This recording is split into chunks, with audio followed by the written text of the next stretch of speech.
The only thing left of my truck was a greasy tire mark where the rear wheel had kissed the driveway, and a little pink slip fluttering under my mailbox that read, "Towed due to gas-powered vehicle violation." For a full 30 seconds, I just stood there, coffee spilling onto my robe, trying to convince myself that I wasn't having a stroke. Maybe I left it at the store. Maybe Earl borrowed it. Or maybe, just maybe, the neighborhood lunatic, known as Karen, had finally lost what little was left of her HOA adult mind. It all started 3 months ago when Karen, who had recently appointed herself the sustainability chair of the HOA, decided to launch a green revolution. That would have been fine if she had stopped at encouraging compost bins and low-flow sprinklers. But Karen, drunk on power and scented essential oils, went further. She declared war on anything gas-powered. Leaf blowers, grills, motorcycles, and, apparently, now my 1994 Ford F-250. Never mind that it was parked in my own damn driveway, on my own paid-off plot of land. According to her, internal combustion engines were a visual and environmental pollutant that disturbed the eco-harmony of the cul-de-sac. I marched back inside and called the sheriff's office to report a stolen vehicle. After 15 minutes of polite hold music and one transfer to dispatch, I finally got a deputy on the line who told me, very matter-of-factly, that my vehicle hadn't been stolen. It had been legally towed at the request of the HOA.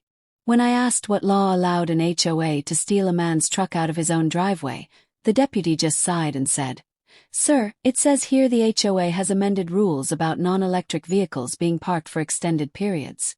You'll need to take that up with your neighborhood board." That's when I knew this wasn't a misunderstanding. This was a declaration of war. I threw on some jeans and drove Earl's beat-up Prius, because of course his EcoBox had Karen's blessing, down to the impound lot. After paying a $495 release fee and signing a waiver promising not to sue the tow company, I got my baby back.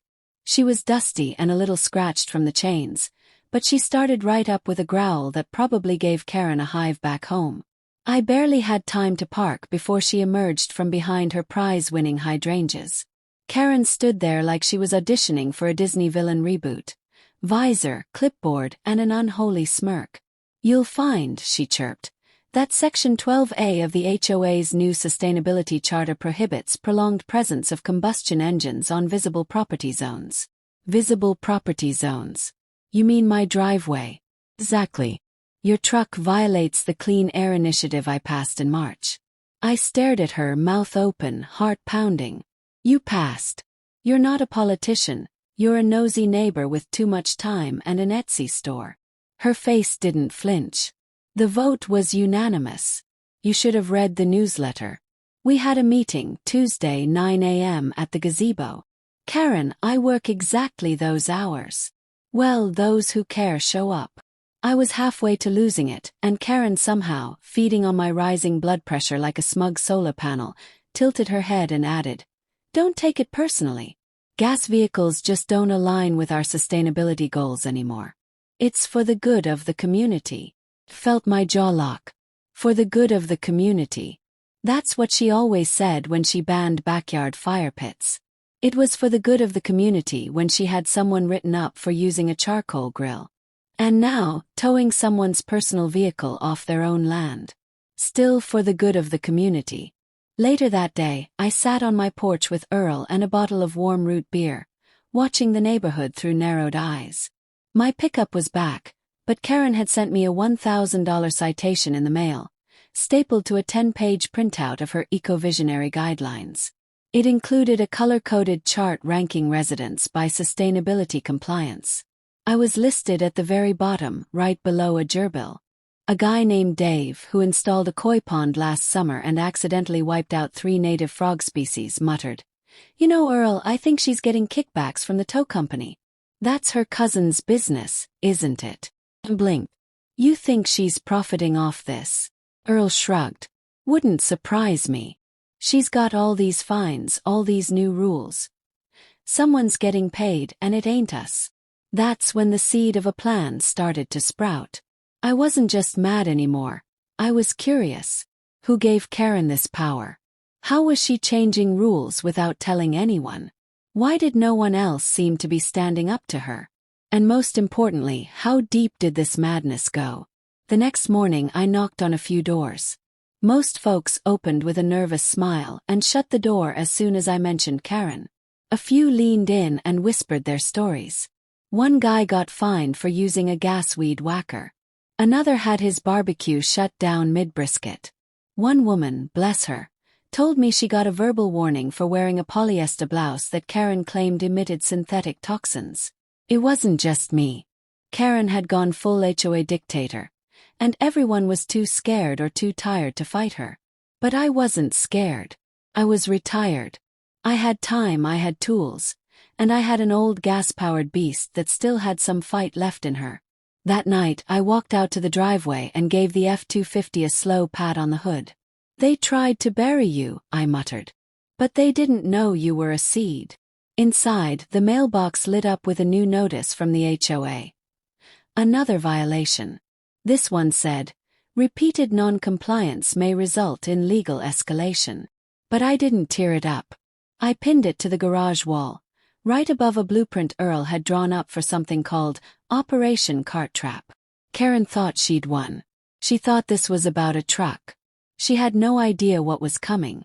By the time the next HOA newsletter came around, I was already knee-deep in printouts, bylaws, and neighborhood gossip that might as well have come from a spy thriller. Karen had clearly built herself a petty little empire right under everyone's noses, and now I was determined to understand exactly how she pulled it off. The newsletter, as usual, was filled with chipper nonsense, eco-tips, homemade compost recipes, and a picture of Karen planting a tree while beaming like she just won a Nobel Peace Prize. But buried on page 6, in 6-point font, was a section titled Recent Governance Updates. That was where the bombshell lay hidden. An official amendment passed to the HOA rules allowing environmental enforcement discretion to the acting chair of the Sustainability Committee, which of course was Karen. The amendment allowed her to make judgment calls on vehicles or equipment deemed detrimental to neighborhood health and cohesion. That phrasing was so vague it might as well have been written in crayon. No vote record, no breakdown of support, just a line that said, "Passed unanimously by quorum." I had no memory of any vote. Neither did Earl, nor half the neighbors I talked to. Turns out, the meeting Karen referenced in the driveway, Tuesday at 9 a.m. at the gazebo, was the only time this rule was even mentioned. It had been passed by exactly 3 people. Karen, her friend Susan, who lives 2 streets over and never leaves her house without her therapy llama, and some guy named Vince, who nobody's ever actually seen sober. Worse yet, the towing itself wasn't being handled by a contracted service approved by the HOA. I found that out when I called the HOA's official number, pretending to be a new resident inquiring about eco-friendly vehicle requirements. The woman on the line said they didn't have any formal policy beyond electric car charging preferences. No mention of gas bans. No mention of towing. So I did a little more digging. The tow company that took my truck was listed on the notice as Green Zone Removal Services. I checked their website. It looked like it had been built in 2004 and then abandoned. Their address was an empty storefront next to a vape shop, but the business filing showed it was registered to someone named Carl Duntz. A little Facebook snooping later, and boom, Carl was Karen's cousin. There were pictures of them at a 4th of July barbecue together, with Karen holding a sparkler in one hand and a sign in the other that said, "Carbon-free or bust." That's when it clicked. Karen had created a private towing racket under the guise of environmental protection, and she was the only one profiting. Each tow cost nearly $500 in fees, and she was funneling them straight through a shell company tied to her family. She wasn't just drunk on power, she was drunk on cash. And nobody in the neighborhood knew, or if they did, they were too afraid to speak up. The more people I talked to, the more I realized how deep Karen's influence ran. People whispered about their fines like they were talking about the mob. One woman had been cited for having non-permeable materials in her garden, meaning plastic gnomes. Another man was told his garage door reflected sunlight aggressively and caused retinal stress to passing pedestrians. Karen was making up rules like she was running her own personal simulation game, and she was winning. But the tide was about to turn. I decided it was time to go public. Not in the neighborhood forum, that was too predictable. I needed something bigger.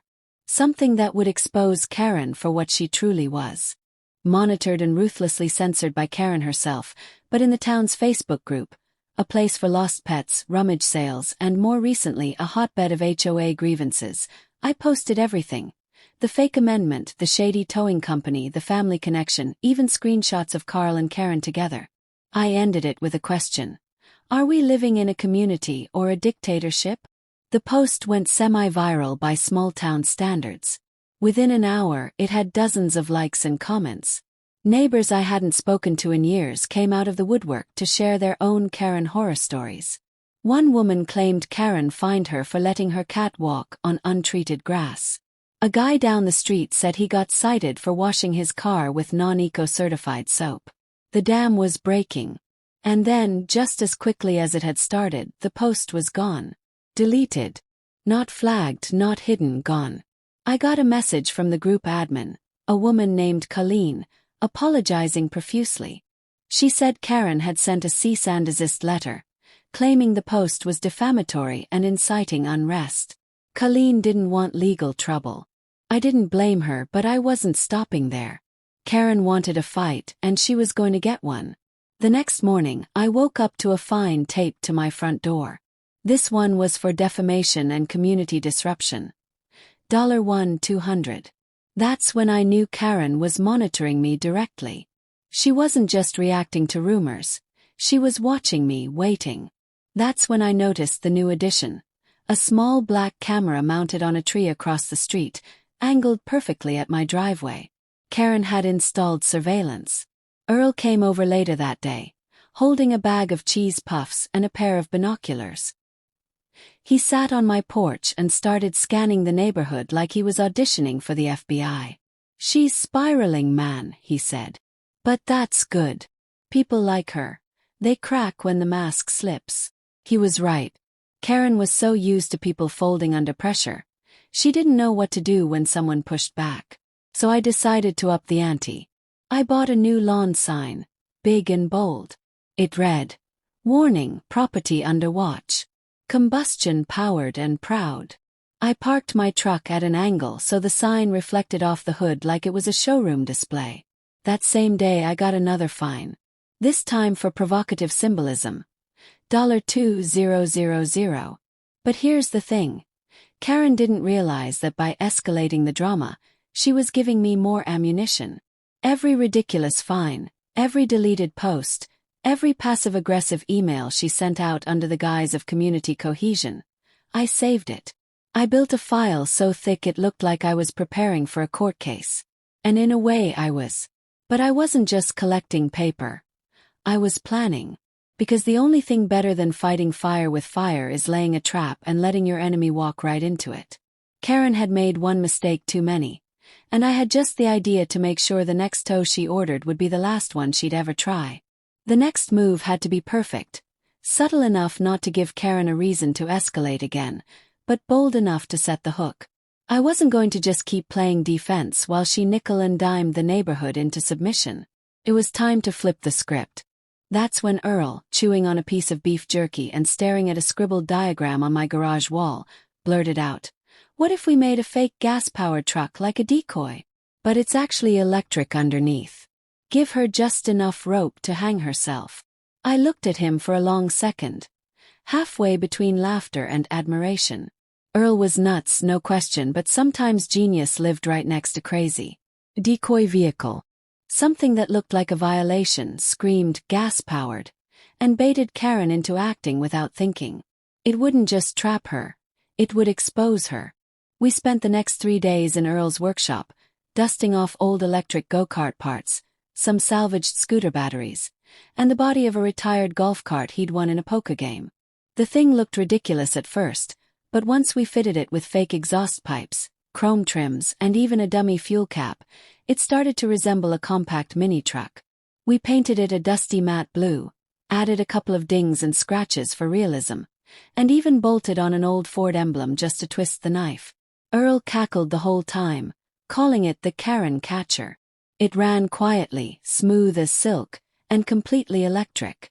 But from a distance, It looked like a rugged little fossil-fueled machine just begging for a citation. The final touch. We rigged a motion sensor under the hood that would trigger a hidden dash cam the moment it got lifted or moved. Everything that happened to it would be caught on video. The next morning, I parked the decoy right in my driveway, front and center, with a sign taped to the windshield that read, "Still parked. Still not electric. Still legal." I sat on my porch with a lemonade and waited. Karen didn't disappoint. She came marching down the sidewalk within the hour, lips pressed tight, clipboard in hand. She paused in front of the decoy, squinting at it like a cat sniffing a trap. I could practically hear her brain firing off HOA buzzwords like a broken sprinkler. She didn't say anything, just stared, wrote a few notes, then turned and stormed off.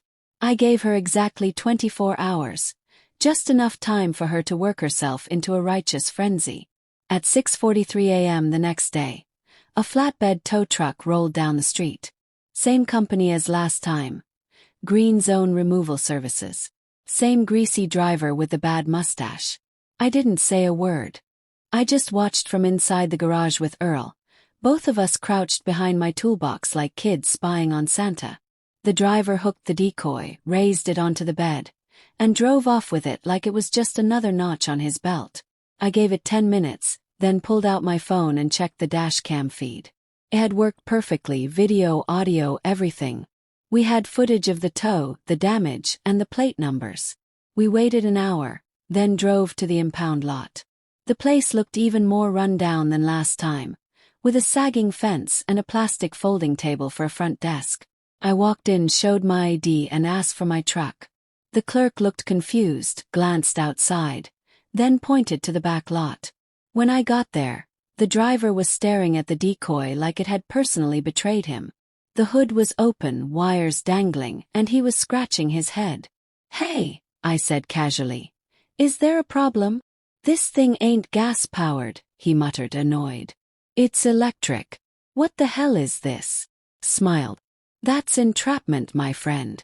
And you just walked right into it." We didn't say much more. I grabbed the footage, paid the minimum fee, and left with the decoy. But that afternoon I sent an email to the entire HOA mailing list. Every address I had, including board members, alternate members, and the Community Outreach Committee.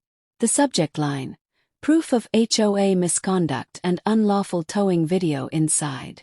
The video clip was short and brutal. It showed the tow truck lifting what appeared to be a gas vehicle, followed by a close-up of the electric engine, then Karen inspecting the scene like a hawk circling roadkill. The reaction was explosive. Replies started flooding in within minutes. People who had kept their heads down for months suddenly found their voices. Some called for Karen's resignation. Others wanted a formal investigation. A few just wrote things like, "About damn time." That night, Karen sent out a community-wide clarification email. It was a masterpiece of deflection. She claimed the towing was a misunderstanding, that she was simply enforcing rules in good faith, and that she couldn't have known the vehicle was electric because it was deceptively styled. I nearly choked on my coffee. Deceptively styled. It was a golf cart with fender flares. But she wasn't done. The next day I received another violation.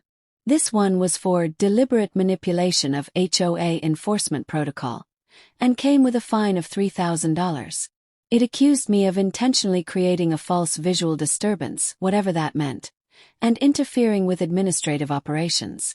I almost laughed. Almost. But then I saw the new sign she'd posted at the entrance of the neighborhood. It was brand new, shiny, and full of legalese. Effective immediately, all vehicles must undergo emissions verification prior to driveway parking. She was doubling down. She'd taken the bait, and now she was trying to rewrite the rules to cover her tracks. But the difference now was that people were watching. The whispers had turned into phone calls, the nods into meetings. A few of the neighbors who used to avoid eye contact were now knocking on my door, asking what they could do to help. The tide was shifting. Earl, sitting on my porch again with a soda in one hand and a slingshot in the other, leaned back and said, "You ever see a raccoon try to fight a trash compactor? That's Karen right now. And buddy, we're the compactor. It was the most accurate thing he'd ever said. The community was waking up, finally seeing Karen for what she was. But I knew she wasn't done swinging. She still had her fines, her surveillance, and her clipboard. And when cornered, Karen was the type to go full nuclear. Which meant it was time to stop baiting and start dismantling her little HOA kingdom. Her HOA had survived this long because it was built on confusion and fear. But now I had evidence, allies, and momentum. The next step wasn't just proving she was wrong. It was proving she never had the power in the first place. I needed to expose her whole HOA board setup as a scam and rally enough of the neighborhood to take it back. The first step was proof. I started by requesting all recent HOA meeting records under the community's transparency clause. It took 3 sternly worded emails and a veiled threat of legal intervention, but eventually, Karen relented and sent over the minutes. What I got back was laughable. Half-filled Excel spreadsheets, some PDFs that looked like they were written by a sleep-deprived teenager, and a handful of signatures that were either forged or made by someone wearing oven mitts. But one thing stood out: attendance. Over the past 6 months, every single quorum meeting that passed new rules had only 3 attendees. Karen, her friend Susan with the emotional support llama, and Vince, who it turns out hadn't lived in the neighborhood in over a year. He'd moved to Arizona and had left Karen with his proxy vote. That meant Karen had been passing new amendments with only one actual resident present. The board wasn't a board. It was a one-woman show with 2 rubber stamps. Armed with that, I contacted my niece Mallory. She was a real estate lawyer who owed me a favor for teaching her how to drive stick back in the day. I explained the whole situation, from the truck towing to the fake votes and shell company towing service. She took one look at the HOA bylaws I sent over and said, "You've got her. All you need is enough residents to call an emergency board vote." The bylaws allowed it. If 15% of property owners signed a petition, then you could vote to dissolve the current board entirely. That became the mission. Earl and I went door to door, clipboard in hand, explaining everything to the neighbors. Some were skeptical, some furious, and some downright thrilled someone was finally standing up to her. It took 2 full days, a lot of lemonade, and more awkward conversations than I can count, but we did it. 31 signatures. More than enough. The emergency vote was scheduled for the following Saturday. We printed flyers, posted them on the bulletin board, and even snuck a notice into the community newsletter right next to Karen's article about the dangers of synthetic fertilizer. But Karen got wind of it. She always did. That Friday, she sent out a neighborhood-wide email titled, "Urgent Community Disruption Alert." She claimed the vote was being pushed by a rogue faction spreading misinformation and warned that attending it could result in disciplinary consequences. She also accused me by name of weaponizing technicalities to destabilize neighborhood harmony. That was a new one.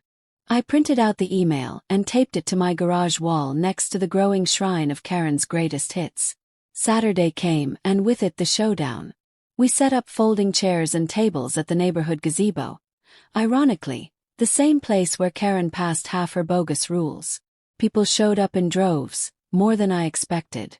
Some came with printed copies of the fines they'd received, some brought baked goods, and one guy even showed up with a t-shirt that said, "Free the pickup."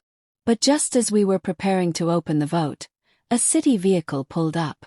2 code enforcement officers got out, clearly confused, holding a report of an unauthorized assembly involving hazardous materials.